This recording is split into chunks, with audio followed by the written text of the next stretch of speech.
बस उतनी उम्मीद देना जितनी होती है सूरज की किरण में, देना उतना हौसला जितना होता है चिड़िया की उड़ान में। मुझे सुन एक नदी भिड़ जाए चट्टानों से, ऐसा साहस खोल देना मेरे स्वर में, मेरे गान में। नमस्कार, स्वागत, अभिनंदन। आप देख रहे हैं साहित्य की।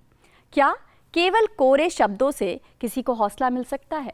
क्या लफ्ज़ किसी को ताकत दे सकते हैं? इसका जवाब है हाँ, क्योंकि ये शब्द, आखर, स्वर ईश्वर की ही एक आवाज़ है जो हमें जीवन में आगे बढ़ाने की हिम्मत देते हैं, हौसला देते हैं। और इसी का एक सशक्त स्वर है साहित्य की, जो आपको जोड़ता है सृजन से, अभिव्यक्ति से, जीवन से। तो आइए देख लेते हैं क्या कुछ खास है इस सप्ताह साहित्य की में। जीवन यात्रा में आज मिलेंगे साहित्यकार, कवि और कहानीकार निर्देश निधि से। पुस्तक चर्चा में आप तक पहुंचेगी किताब कस्तूरी परिमल कस्तूरबा जी की जीवन गाथा। और किताबों की दुनिया में आपको लिए चलेंगे जवाहरलाल नेहरू विश्वविद्यालय के पुस्तकालय BR अम्बेडकर लाइब्रेरी। जब सांझ ढले और मन भी ढलने लगे, पाओ ना कोई संगी साथी, मन की ड्योढ़ी खोल पुस्तकें, तुम दमकाना आखर की बाती। समाज और साहित्य का रिश्ता बिल्कुल दिए और बाती जैसा है। जब समाज के आंगन में साहित्य का दीप जगमगाने लगता है तो हर अंधियारा मिट जाता है। और इस दिए का तेल है हमारे साहित्य साधकों का सृजन, उसकी स्याही। आज जीवन यात्रा में एक ऐसी ही साहित्यकार, एक ऐसी ही कवि, कहानीकार से आपको मिलवाने जा रहे हैं जिन्होंने कविताओं का, कहानियों का एक बेहद सुंदर संसार रचा है, जिसमें प्रकृति की बात है और विज्ञान के सिद्धांत भी हैं। आइए जीवन यात्रा में मिलते हैं कहानीकार, उपन्यासकार और बेहद सार्थक साहित्यकार निर्देश निधि जी से।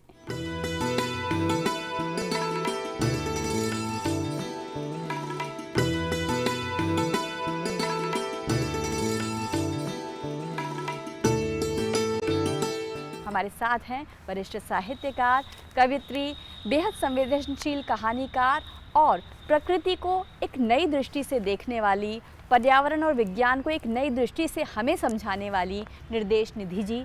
बहुत बहुत स्वागत है आपका जीवन यात्रा। नमस्कार, आप सभी को मेरा नमस्कार।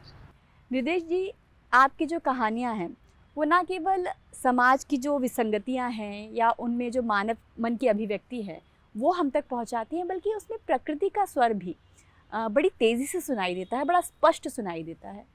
तो ये अपने आप हुआ या कोई ऐसी घटनाएं जिन्होंने आपको प्रकृति से विशेष रूप से जोड़ दिया? हाँ रंजीत जी, देखिए अभी जो हो रहा है, जिस तरह से हम पारिस्थितिकी तंत्र को ख़राब कर रहे हैं, जानबूझकर भी कर रहे हैं बहुत सारा, क्यों, और जिस तरह से हम प्रकृति का दोहन कर रहे हैं हद से ज़्यादा, तो मुझे लगता है कि हर एक का ध्यान उधर जा ही रहा होगा।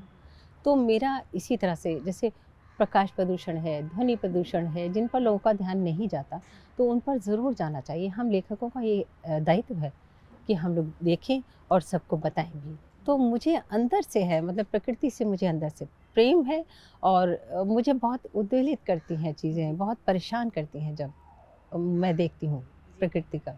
निर्देश निधि जी, आपकी जो कहानी है शेष विहार, जब उस कहानी के बारे में हम पढ़ रहे थे, चर्चा कर रहे थे, तब हमें ये पता चला कि वो हिंदी साहित्य की या हिंदी कहानियों की एक क्रूरतम कहानी है।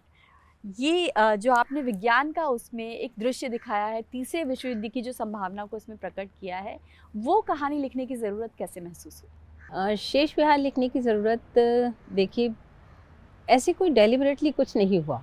मैंने देखा जैसे जो एक तीसरे विश्व युद्ध की आशंका तो बनी ही हुई है हम सबके ऊपर, तो अगर तीसरा विश्व युद्ध होता है और जिस तरह से हमारा मशीनीकरण हो रहा है, मशीनें हम पर हावी हो रही हैं, और अभी तो AI आ गया है, तो देखिए रजनी जी, AI के आने के मतलब आने वाले दशक में हम लोगों का कितना जीवन बदलने वाला है ये तो हम भी नहीं जानते। तो कहानियाँ लिख रही थी मैं, साधारण कहानियाँ, परंतु मेरा बेटा IITian है, तो उसने कहा ये क्या कहानियाँ लिख रही हैं आप, रोंदू रोंदू सी कहानियाँ, कुछ अच्छा लिखिए, कुछ ऐसा लिखिए जो फ्यूचर में किसी को बताए, कोई मार्गदर्शन करे। तो मुझे ये कहानी आई कि फ्यूचर तो फिर ऐसा होने वाला है। तो इस तरह से ये कहानी आई और इसे क्रूरतम कहानी कहा गया। उसमें एक डर है, लेकिन कहीं ना कहीं चेतावनी भी है कि शायद अभी हमें संभल जाना चाहिए। और एक लेखक के तौर पर बार बार आप प्रकृति से जुड़ने की बात करती हैं। अगर आप बचपन की बात करें आपकी, तो कहाँ गुजरा आपका बचपन? वो कौन सा पल था या वो कौन सा साल था जब आपकी लेखन की यात्रा शुरू हुई? मेरा बचपन तो देखिए, मेरे पिता का ट्रांसफरेबल जॉब था, तो मेरे पिता के इधर-उधर ट्रांसफ़र होते रहते थे, तो कहीं-कहीं जन्म तो मेरा नैनीताल में हुआ, लेकिन थोड़े दिन हम नैनीताल रहे, फिर इधर-उधर पिता का ट्रांसफ़र होता रहा उत्तर प्रदेश में, उस समय नैनीताल भी उत्तर प्रदेश में ही था। तो इधर-उधर होता रहा, तो मेरा एक जगह कहीं बचपन बीता नहीं, लेकिन कुछ दिनों मैंने गाँव में भी गुज़ारे, करीब 3 या साढ़े 3 साल मैंने गाँव में रहकर बिल्कुल तो मेरा वो गाँव का अनुभव, प्रकृति का अनुभव मेरा वहाँ से आया। तो ये प्रकृति मेरे पिता से मुझे आया। मेरे पिता पौधे, पेड़ बहुत लगाया करते थे, तो मुझे वहीं से एक याद रह गई कि प्रकृति को सहेजना होता है। तो इस तरह से मैंने पर्यावरण का रख-रखाव करना शुरू किया और वही मेरी रचनाओं में आता है। लेखन के अलावा आप शूटिंग में भी शौक रखती हैं और साथ ही रेखा चित्र भी बनाती हैं। तो ये दोनों शौक आप लेखन के बावजूद कायम रख पाई हैं? शूटिंग का तो मेरा इतना कंटिन्यू ऐसे प्रैक्टिकली नहीं रह पाया, लेकिन अगर मैं करूँगी तो शायद अभी भी बहुत अच्छा कर जाऊँगी। बहुत दिनों से नहीं की है, लेकिन जो सबसे मेरे पिता पुलिस में थे, तो हम शुरू से ही हमारे घर में हथियार रहे, तो नेचुरली हमको चलाना भी आता ही था शुरू से ही। तो उसी तरह से मेरा शौक शूटिंग में रहा और एनसीसी का सी सर्टिफिकेट मेरे पास है और मैं बहुत अच्छी कैडेट थी। शूटिंग में मैं अपने यहाँ नंबर 1 थी। तो इस तरह से मेरा वो रहा और स्केच तो बस यूँ ही बनते रहे। हाँ, और अभी बहुत पत्रिकाओं में और जो कवर होते हैं, कवर पेज आवरण, लोगों की कहानियों के या उपन्यासों के, बहुत सारे लोग मेरे कवर लेते हैं, मेरे चित्र इसमें लेते हैं। आदि पुरुष के पाँव से आपकी जो ये कहानी है वो कहीं न कहीं जाति व्यवस्था की जो एक समस्या हैं, उसकी विसंगतियाँ हैं, उनको उजागर करती हैं। जो आदिवासी जीवन है या हमारी जो जनजातीय संस्कृति है, क्या उसको आपने करीब से देखा है और क्या उस पर कोई लंबा उपन्यास लिखने का मन है? दरअसल ये आदिवासी पर नहीं है ये कहानी। ये आदि पुरुष जो है ये ऐसा है ना, हमारे यहाँ एक मान्यता है कि जो ब्राह्मण है वो मस्तक से पैदा हुए हैं, जो इस तरह की 4, तो शूद्र जो है वो कहते हैं कि पाँव से पैदा हुए हैं, ब्रह्मा के। तो ये उस पर है, शूद्र के ऊपर है। आदिवासी में बहुत इंटरेस्ट मेरा है, बहुत ज़्यादा मेरा, लेकिन कभी बहुत पास से देखना नहीं हो पाया। तो अगर मेरा कभी ऐसे संभव हुआ कि मैं उन लोगों के साथ रह पाई कुछ दिन निकाल कर, बहुत मन है, तो अगर रह पाई तो फिर ज़रूर उनके विषय में लिखूँगी। नदी नीलकंठ नहीं होती है, इस काव्य संग्रह को खूब सराहना मिली और कहीं न कहीं हमने इसमें प्रकृति का मौन भी सुना। तो क्या कोई कविता ऐसी आज हमारे साथ साझा करेंगे आप? जी, बिल्कुल मैं कहना चाहूँगी, छोटी-सी एक कविता है। एक मेरी एक पूरी सीरीज़ है टलते रहेंगे संकट, तो उसमें से मैं एक छोटी कविता ले लेती हूँ, मेरे ख़्याल से ये ठीक रहेगी। ये है, जीवन के संकट टलते रहेंगे तब तक, जीवन के संकट टलते रहेंगे तब तक, जब तक मैं सोच रही हूँ, तुम सोच रहे हो कि नदियों को बहते रहना चाहिए सदा, कि नदियों को बहते रहना चाहिए सदा, धरती को रहना चाहिए हरी-भरी और उसे खुद पर संवारते रहना चाहिए रह बसंत। पेड़ों की नरम मुलायम या खरखरी पत्तियों में छिपकर चहकते रहने चाहिए अनगिन पाखी और बच्चों के मासूम चेहरों पर बनी रहनी चाहिए मृदुल मुस्कान। ऐसा रहा तो टलते रहेंगे संकट। टलते रहेंगे संकट, और वाकई आपके शब्दों से एक आस जगती है कि संकट टलते रहेंगे अगर हम सब मिलजुल कर एक प्रयास करें। आज के साहित्य विमर्श पर हम आते हैं, जहाँ पर कहीं ना कहीं प्रकृति की चिंता, पर्यावरण की चिंता थोड़ी पीछे छूट जाती है। हम अक्सर स्त्री विमर्श की बात करते हैं, उसकी स्वतंत्रता की, उसकी अस्मिता की खूब बातें करते हैं, सभी मंचों बात होती है। आप क्या मानती हैं, स्त्री विमर्श को आप किस रूप में देखती हैं? स्त्री विमर्श देखिए शुरू हुआ, मैं तो मीरा से लूँगी या फिर मैं द्रौपदी से लूँगी पीछे जाकर, अगर शुरू होता है तो वहाँ से शुरू होता है। और हम लोग जैसे जैसे कई बार स्त्री, देखिए स्त्री का ये तो है ही कि बहुत बेचारी बहुत ख़राब समय से निकली है और पुरुष लोग हैं, मैं कोई स्त्रीवादी लेखक नहीं हूँ, परंतु स्त्री होकर अगर स्त्री की बात नहीं कही तो भी नाइंसाफ़ी है। तो स्त्री विमर्श ठीक है, वो भी ज़रूरी है, परंतु मैं समझती हूँ कि सबसे ज़्यादा जो इस समय हमारे लिए जो सबसे ज़्यादा बड़ा खतरा है वो प्राकृतिक रूप से ही है। अगर प्रकृति बची तो स्त्री भी ज़रूर बचेगी। लेकिन हाँ, अगर हम अपने ही घर में प्रताड़ित हो रहे हैं, बुरी स्थितियाँ हमारी हैं, तो फिर हम कोई विमर्श और हम साध नहीं सकते स्त्री विमर्श के सिवा। तो स्त्री को वहाँ कंफर्टेबल होना पड़ेगा, तब वो आगे जाकर कहीं कुछ सोचेगी। तो मैं मानती हूँ कि स्त्री विमर्श बिल्कुल जो लोग कर रहे हैं वो बिल्कुल ठीक कर रहे हैं, लेकिन उसको इस तरह से नहीं लेना चाहिए। जैसे कई बार होता है कि झूठे आरोप लगा देते हैं, दहेज के झूठे आरोप लगा दिए। और जैसे जैसे हमारी एजुकेशन बदल रही है तो लड़कियां सशक्त हो रही हैं और अपनी बात कहने का साहस कर रही हैं, और करना चाहिए। आने वाला कल संभावनाओं से भरा हुआ है और ऐसी संभावनाओं से भरी हुई हैं आपकी कविताएं। तो क्या कोई एक और कविता आप हमारे दर्शकों के लिए सुनाएंगे? जी, मेरी कविता है पंचतत्व। कहते हैं कि हमारा शरीर पंचतत्वों से मिलकर बना है। कुछ चार्वाक जैसे दर्शन को छोड़ दें तो बाकी सब यही मानते हैं कि शरीर पंचतत्वों से बना है, लेकिन अभी क्या है, सब खराब होते चले जा रहे हैं। तो इस पर थोड़ी व्यथा हुई तो ये कविता आई। पंचतत्व ही तो थे मेरी निर्मिति के आधार, जल, वायु, अग्नि, धरती और आकाश। कहते हैं कि वे कभी चुकते नहीं, असंतुलित तो कभी होते ही नहीं, पर चुक रहे हैं तालाब, सूख रही हैं नदियाँ, सूख रहा है पंच तत्वों का मुखिया जल, और पसार रहा है अगन पाखी पर। घुट घुट दम तोड़ रही है हवा, हृदयहीना हो रही धरा, लंपट हो रहा आकाश। मैं डरी सहमी सी देख रही हूँ अपनी देह से बूंद बूंद रिश्ता तत्व जल। कितनी भयावह देख रही हूँ मैं खुद को, सूखे अकड़े दंड सी, मात्र एक तत्व के बिना अधूरे तत्वों में। क्या यूं ही झरने लगेंगे मेरी देह से एक एक कर सब तत्व, और फिर मैं नहीं ले सकूंगी कोई भी आकार। आकार जो होता है मुक्ति पथ का द्वार, भटकती फिरूंगी यूं ही निराकार। बात यही खत्म होती तो फिर भी ठीक था। कहते हैं कि जो शरीर से ही हम मुक्ति प्राप्त कर सकते हैं, तो शरीर हमारा आकार है। आकार जो होता है मुक्ति पथ का द्वार, भटकती फिरूंगी यूं ही निराकार। बात यही खत्म होती तो फिर भी ठीक था, पर पंच तत्व तो एक एक कर झरने लगेंगे सभी की देहों से, देखना एक दिन। जीवन की किताब से तुम अपना किस्सा चुन लो, अपनी कहानी चुन लो, पर्वत सा ठहरना चुन लो और नदी की रवानी चुन लो। जीवन भले ही आपको नए अनुभव और सीख देने में कंजूसी बरते, लेकिन किताबें ऐसा नहीं करती। किताबें आपके लिए नए किरदारों, नए अनुभवों और नई सीखों का एक नया संसार खोल देती है। और आज पुस्तक चर्चा में एक ऐसी ही किताब आपके सामने आ रही है जिसका नाम है कस्तूरी परिमल। कस्तूरबा गांधी जी के जीवन पर आधारित ये किताब क्या कुछ खास दे सकती है आपको, बता रहे हैं वरिष्ठ साहित्यकार महेश दर्पण जी।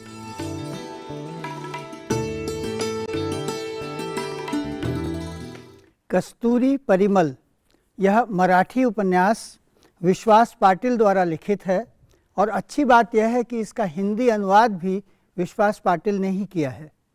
प्रकाशन विभाग से प्रकाशित यह उपन्यास 4 खंडों में विभक्त है, जो चारों खंड 4 वेदों के प्रारंभिक नाम पर आधारित हैं: ऋक्, यजुस्, अथर्व और साम।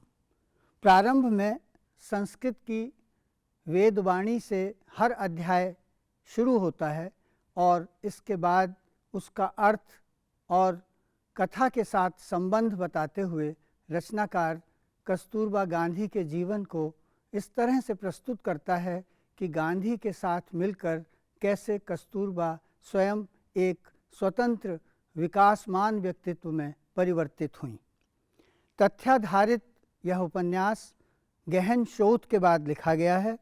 प्रथम खंड में बा का बालपन आता है, यहाँ से दक्षिण अफ्रीका जाना और वहाँ के प्रारंभिक दिनों की दास्तान। बापू की शंकाएं एक तरफ हैं और कस्तूरबा की सहनशीलता दूसरी तरफ। बापू का गुस्सा एक तरफ है और कस्तूरबा की उदारता दूसरी तरफ। अफ्रीका जाते समय जिस तरह बा ने अपने सारे गहने गांधी जी को सौंप दिए थे, ये बताता है कि पति के बड़े सपनों को पूरा करने के लिए एक पत्नी किस तरह अपना सर्वस्व न्यौछावर कर देती है। विवाह कैसे अमान्य मान लिया गया दक्षिण अफ्रीका में गांधी जी का कस्तूरबा के साथ, ये जनरल स्मिथ की घोषणा से साबित हुआ, क्योंकि वहाँ केवल ईसाई विवाहों को ही मान्यता थी। इसके खिलाफ गांधी ने आवाज़ तो उठाई ही, साथ ही कस्तूरबा ने भी ऐसी आवाज़ उठाई कि वहाँ तमाम महिलाओं में इसके विरुद्ध एक आग ही पनपने लगी। दूसरा खंड परिवार सहित दक्षिण अफ्रीका जाने का है, जहां दादा अब्दुल्ला के बुलाने पर गांधी जी को जाना पड़ा था। यात्रा का वर्णन बड़ा रोचक है, जहां समुद्री तूफान से भिड़ते हुए कैसे गांधी ने अपनी यात्रा पूरी की, यह एक देखने लायक प्रसंग है।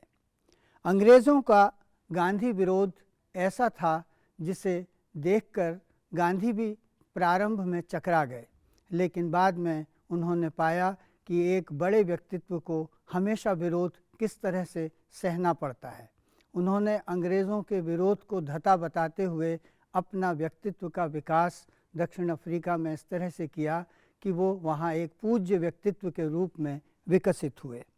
बा और गांधी के वाद विवाद इस उपन्यास में संवादों के माध्यम से खुलकर सामने आए हैं। बा का एक स्वतंत्र अस्तित्व और व्यक्तित्व किस तरह से बना, यह उपन्यास में देखते ही बनता है। जेल, अनशन, भाषण और सेवा, इन चारों चीज़ों के बीच से गुजरते हुए ये दोनों व्यक्ति कैसे समाज के लिए, देश के लिए और विश्व भर के लिए एक प्रेरणा बिंदु बने, यह देखा जा सकता है। विश्वास पाटिल ने गहन शोध के बाद तीसरे खंड में 1915 में भारत आगमन के बाद की कथा को लिखा है और बताया है कि कैसे बम्बई में इन दोनों का भव्य स्वागत हुआ। अपने जेठों के निधन के उपरांत बा की जेठानियों से मुलाकात बड़ी मार्मिक है। गांधी हिंदुस्तान, सेवा और आज़ादी की लड़ाई में इस तरह से लड़े कि बा को अपने परिवार की तरफ ध्यान देने का समय कम मिला। उन्होंने भी गांधी के साथ देश की सेवा में अपने आप को झोंक दिया। इस उपन्यास की ख़ास बात यह है कि यहाँ जीवन प्रसंगों की एक चित्रमय झांकी भी प्रस्तुत है। इस झांकी से गांधी और बा के साथ के विकास की एक झलक मिलती है। बापू के पत्र बा के नाम इस उपन्यास की अमूल्य धरोहर हैं। इन पत्रों में देखा जा सकता है कि गांधी कैसे एक पति, एक जिम्मेदार नायक और एक जिम्मेदार राष्ट्र नेता के रूप में बा को पत्र लिखते हैं। कई बार ऐसा भी हुआ कि गांधी की तर्कशीलता के आगे बा को समर्पित होना पड़ा, लेकिन बा ने भी अपनी बात को ऊपर रखने में कोई कसर नहीं छोड़ी। बा के चरित्र की उठान इस उपन्यास में स्वतः और स्वतः स्फूर्त ढंग से आती है। यहाँ त्याग, तप और अद्भुत कथा के प्रसंग धीरे धीरे इस तरह से बा के चरित्र का निर्माण करते हैं कि वो उपन्यास की नायिका बन जाती हैं। यहाँ चौथा खंड 31 से 33 के बीच बा को 3 बार जेल जाने के प्रसंगों से भरा हुआ है। गांधी की पत्नी होने का दंड बा को बराबर मिलता रहा और उन्होंने उसका सामना बखूबी किया। कम सज़ा मिलने पर मजिस्ट्रेट को डांट तक देती थी बा। एक ही काम के लिए मुझे कम सज़ा क्यों मिली, यह कहकर उन्होंने कई बार अंग्रेज मजिस्ट्रेटों को डांटा। बा बहुत ही तीव्र बुद्धि थी और पढ़ने में उनका मन बहुत लगता था। कम पढ़ी लिखी होने के बावजूद गांधी ने जब उन्हें दिशा दी तो वो जीवन की शिक्षा में गहरे उतरती गईं। उन्होंने अपने शिष्यों को जीवन की पाठशाला के मंत्र दिए। ये कहना बहुत ज़रूरी है कि इस कथा में बा की कथा के साथ साथ गांधी की कथा भी अपने आप आ गई है। यह कथा 22 फरवरी 44 को जेल में बा की मृत्यु के साथ संपन्न होती है। गांधी ने कहा था, अगर तुम जेल में मरोगी तो मैं तुम्हें जगदम्बा की तरह पूजूंगा। इस किताब को पढ़ना इसलिए ज़रूरी है कि बा के चरित्र के विकास को करीबी गहराई से जाना जा सके। सूखी सूखी रीति ज़मीं को जो खुशबू आए आपकी, मेरे प्यासे मन को भी आस लगी एक किताब की।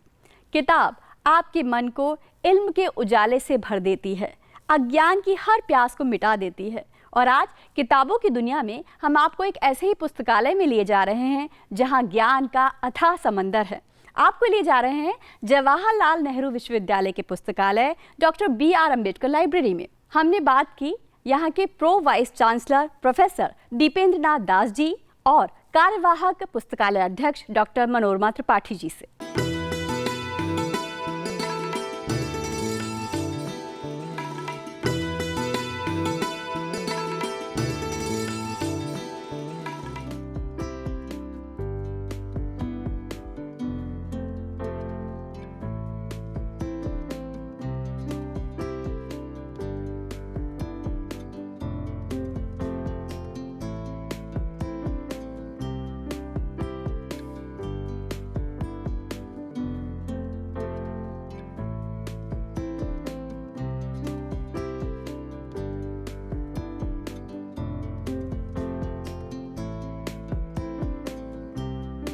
JNU is a kind of university which focuses both on teaching and research.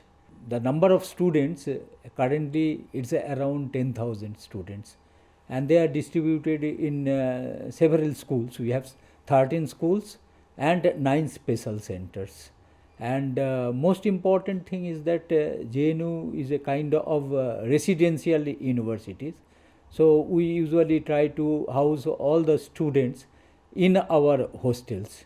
So therefore we have 17 hostels and around 8,000 capacity of accommodating the students, both the boys and girls. All the facilities and infrastructure, both academic and other than academic, it has tried to give best access of all kind of students, including the PWD students, and JNU is very positive in terms of affirmative policies of the PWD students. Therefore, when we see the access of infrastructural facilities both in the academic complex and other than academic complex, the accessibility of these PWD students are really good. And apart from that, we have a huge library facilities in JNU. JNU is very famous, particularly the School of Social Science, School of International Studies, School of Languages, Cultural Studies. These are very important schools, and they are considerably very large schools. They are also producing and contributing to the nation's in a very substantial matter, and we are very proud about our performance of the students and the research output of the teachers, and overall they are making JNU is a very sound and academically excellent institutions as a university in the nation.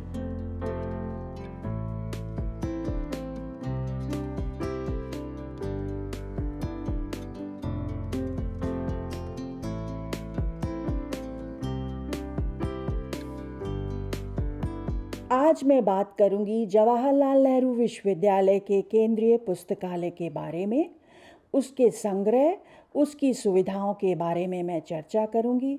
इस केंद्रीय पुस्तकालय को doctor BR Ambedkar central library के नाम से भी जाना जाता है। इस केंद्रीय पुस्तकालय की स्थापना 1969 में हुई। विश्वविद्यालय के विद्यार्थियों, शोधकर्ताओं, अध्यापक गणों के अलावा इस पुस्तकालय की सुविधा बाहर के छात्रों के लिए भी है। प्रति वर्ष हमारे पुस्तकालय में 1500 बाहर से विद्यार्थी आते हैं और उन्हें संदर्भ सेवाएं प्रदान की जाती हैं। और जो इसके रीडिंग हॉल हैं, 4 रीडिंग हॉल, जिसमें एक समय कम से कम 700-800 बच्चे बैठ सकते हैं, ये चारों रीडिंग हॉल वाईफाई अनेबल्ड हैं। हमारे संग्रह में 5 लाख से ज़्यादा डॉक्यूमेंट्स हैं और इसमें थीसिस, बाउंड जर्नल्स सब सम्मिलित हैं। और ये प्रिंट कलेक्शन के अलावा पुस्तकालय ऑनलाइन रिसोर्सेज की भी सुविधा प्रदान करता है। हमारे यहाँ 30 ऑनलाइन डेटाबेसेस हैं। इसके अलावा 12-13 डेटाबेसेस की सुविधा हमें ई शोध सिंधु के द्वारा भी मिलती है। और हमारे संग्रह में 29,000 MPhil और PhD थीसिस हैं और ये सब जानना बहुत आवश्यक है शोधकर्ताओं के लिए कि 29,000 का मूल पाठक मतलब फुल टेक्स्ट ओपैक से मिलता है। और मैं ये भी बताना चाहूँगी कि विश्वविद्यालय में इस समय online digital thesis tracking system है, मतलब कि शोधकर्ताओं को अपना थीसिस प्रिंट में नहीं जमा करना है, सब कुछ ऑनलाइन प्रणाली से होता है। हमारे यहाँ ऑनलाइन ई बुक्स की भी सुविधा उपलब्ध है और ये सारे ऑनलाइन रिसोर्सेज विश्वविद्यालय परिसर में तो शोधकर्ता, छात्र, अध्यापकगण उपयोग कर सकते हैं। जैसा कि हम सबको पता है कि पुस्तकालय की गतिविधियों का संचालन करने के लिए विभिन्न विभाग की आवश्यकता होती है। इसी तरह हमारे यहाँ भी विभिन्न विभाग हैं, जैसे कि acquisition and collection development, processing, technical processing, serial section, circulation. पुस्तकालय की इमारत 9 मंजिल की है और हर मंजिल पे, हर तल पे एक विशेष संग्रह है। जैसे कि प्रथम तल पे न्यूज़पेपर और मैगज़ीन्स की सुविधा उपलब्ध है। वहाँ पे पाठकगण आते हैं, बैठते हैं और पढ़ते हैं।